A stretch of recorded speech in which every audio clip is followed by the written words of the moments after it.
All right, solar. I'd like to introduce a couple people. Philippe Altamari from the County Planning, Jim Penzick from GENESEE County Economic Development Center, and John Paul Schlepp from MRB Group, and Scott Matson also from MRB Group.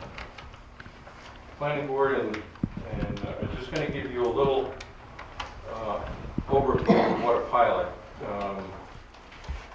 Steve Hyde was going to be here, but he's in Florida at the moment, so he kind of had designated. But I wanted to explain what a pilot program is, and I'll let you lead forward. Well, actually, we're not here to. I know. Just kind of give an overview of what a pilot is. A little bit before we get to Article 10. So I think a lot of people, when they hear about economic development, they may be aware of what they might hear the word pilot. And it's something that's a part of our mission. I will not bore you with the full 20-minute what is the GCDC approach, but a pilot is basically an agreement that allows a project that is growing, launching, or relocating a business in your community to have their startup costs covered. We're talking about manufacturing. So if Oxbow was doubling the size of their facility, they were buying new equipment, they're employing 20 more people. A pilot would, for a set term, usually 10 years, start off at a low local tax payment and then ramp up to full tax assessment for the part that has been expanded. The idea being that a business has higher startup costs in the first couple of years. It gives them a little bit of a financial boost. They're still paying for a lot of their project. It's their company's investment, it might be their bank financing that's shouldering a lot of the cost. In this case, we're talking about a project that is on a different scale, it's a different kind of project, and our hope with the GCDC is to act in our role. We're empowered by Genesee County to represent the town, just like we have a Genesee County Planning Department. Basically, so the town, your budget every year, you don't have to bear those costs every year, and Leroy and Stafford and every town doesn't have to do it. Genesee County takes that on. So we will be involved in helping out the town. This is a very long process, and our role is, it goes a lot deeper than a pilot. Eventually, I think that is our goal, is to help the town, the school district, and the county. If this project does go through the Article 10 process and does become a reality, that there's a benefit to all the parties, specifically the folks here in the town. Did I do a good enough job there? That's fine.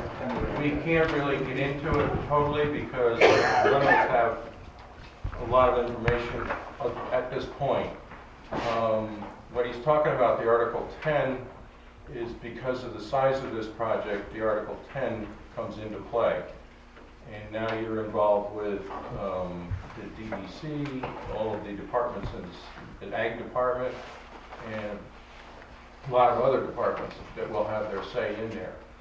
So, Roger, I have a handout that might help. It's just a quick cheat sheet on what the Article 10 process is. So basically, this is a way that the state created a way to basically put through projects for renewable energy.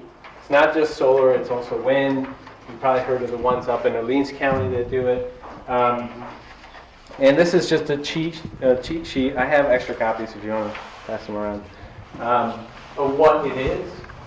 So any project, so the solar farms that you see up in Batavia, they're like the biggest one that's happening right now is going to be about 5 megawatts, right? So the one next to the Thruway on Bank Street Road, you might have seen one north of the Thruway. Those are community solar projects, so they're one landowner will lease that solar, that land, and that power will go back into the grid, and then people can actually purchase like shares of it, and then that basically buys that power back from the community. For the projects that fall under Article 10 have to be, from the cheat sheet, you can see that you have to be over 25 megawatts. So it's already much, much bigger. The minimum size is much, much bigger than those 2 to 5 megawatt projects that you see. And basically takes the siting out of the local jurisdiction, the town's hands. It's basically a state-sited project, a state committee that meets and decides whether this project should go forward. The Article 10 process sets up a process for public engagement and participation, so that the company has to come to the town, meet with local officials, put on presentations. There's actually a 3-step process. The first part is that public involvement process. This company's not even at that first step yet. They have basically to come here and meet with local officials, maybe give a broad general scope of the project first, and then develop a public involvement process that needs to be, or a plan that needs to be approved by the state first. And then they have to implement that public involvement plan, and that's like a minimum 3-month process. After that, they can go into like what's called the scoping, preliminary scoping part of the step. That's step 2 in your cheat sheet. And that's a minimum of 150 days. And then they can actually make a formal application to the state to put this power project forward. And that, once they make that application, that's when there's an actual siting board that will make that application, that approval at the state level. It's a 7-member board. 5 of those members are state officials appointed by the governor. 2 of those members are called them ad hoc members, and they are nominated by the county has 4 nominations to those 2 positions. The town puts forward 4 nominations for those 2 ad hoc members. They can be the same 4 people, and then the governor picks 2 of those to sit on that board. And that's how that application moves forward, and they have a year to, once that formal application is made, that siting committee has a year to make a decision. So overall, the process is supposed to take about 3 years. I've never gone through one as a professional here in Genesee County or anywhere. This is the first Article 10 that's ever happened in the county. Orleans County's gone through a couple. I think over Livingston County, they're working through a couple right now as well. So in the past, we've kind of seen them for wind projects. So this is kind of like the first round that it's happening for solar projects in our area. So it's new to everyone. The county is not pushing for this project, so don't think that we're here to try to help and support the town. Same thing I can probably say for the EDC.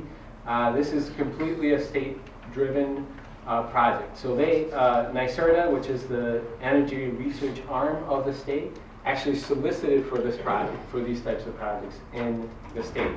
So they said, we want to see large solar development because we want to meet these goals of renewable energy for our state. And the way to do it is to put these large renewable energy projects, whether it's solar or wind or whatever else they want. So they actually solicited for companies to propose these types of projects. And that's why we're getting a lot of interest. This is the first one.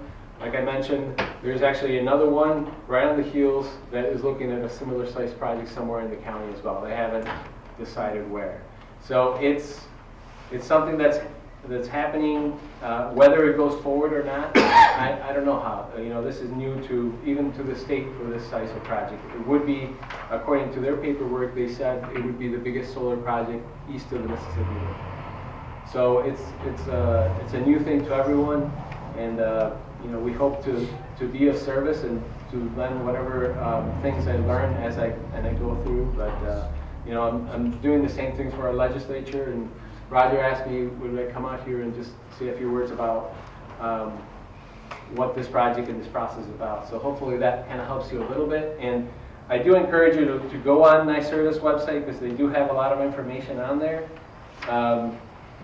They do have, if you really want to get into the weeds, onto what Article 10 means and the process and everything like that, you know, there's a frequently asked document that's linked on here. This is just a page from their website, and at the bottom there's some links.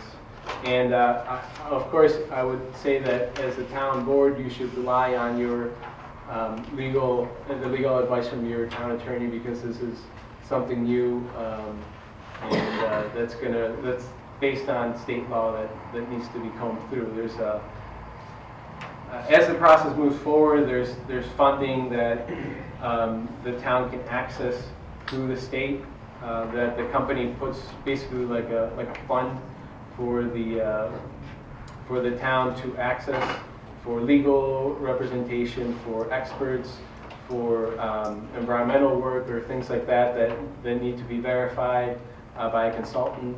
That's going to be available as part of the process as it moves forward. So those are all things that kind of need to be worked through, and you know, hopefully, you know, we can be of assistance. Other than John? Philippe did a very good job doing the synopsis of it. Just by way of introduction, I'm JP Shop with MRB Group, formerly with Chatfield. Chatfield's been working with the town, of course, for the last 10 years or so. So now we're all at MRB Group. I happen to be the consulting engineer for Caledonia, where we're doing the Horseshoe project, and the consulting engineer for the town of Mount Morris, where we're doing the Morris Ridge solar project. So we're a little farther along in those projects. But yeah, Philippe described it perfectly. This project happens to have been awarded the NYSERDA grant, but they have not made the Article 10 application to date. So it's very early here. There's no solid, you know, information that I've been able to get gleaned from this, except that their NYSERDA award was regarding a 280 megawatt project with potentially 20 megawatts of battery storage. But beyond that, there's really nothing. It's very early here, and whether they get through the Article 10 application and bring something forward. The furthest one along that we're working on is the Morris Ridge project. They've had the public information or public participation package going. They've had the open houses for that one, and they're expecting to have the preliminary scoping documents on that one probably in another month or so. Caledonia's behind that. They have not had the public participation yet, and you're even further down yet. So there's a lot coming up, and this is treading new ground. It follows very similar to the windmill projects that we've dealt with in the past, but it's very early, and there's a lot of information yet to come before any, you know, action can be taken. Anybody got any questions at this point? I mean, we can't answer a lot of them. Where's it going to be? At this point, I don't have any answer for where it's going to be exactly. Only thing I would add to that is they're generally centering these around the high voltage transmission mains that run from, you know, Niagara Falls across the state. So where the very high voltage transmission lines are, they're generally centered around those, so they can tie on to those major transmission lines. Do these companies have any studies done as far as long range terms and things like that, as far as the solar panel goes? And they're one of the main parties in the siting board, if it ultimately gets to this, is the Department of Environmental Conservation. So they are going to be one of the main parties in the decision making on these projects. So there's going to be thorough environmental review. are they going to work with the people in town to answer questions? That's the point. As Philippe mentioned, there will be public participation opportunities and 2 local members in that siting board for helping in this decision making. Have one, Eric? Yeah, I was just gonna ask, where would the public hearing fit in this process? Or will we have a public hearing here, will it be in Albany, or? Well, the informational meetings need to be local.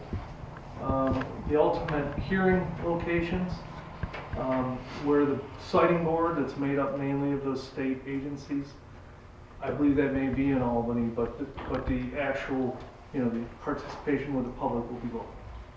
My sense from reading Article 10 is that it has to be within 2 miles of the project. Right, the information, It's an information meeting, but not a public hearing. Everything.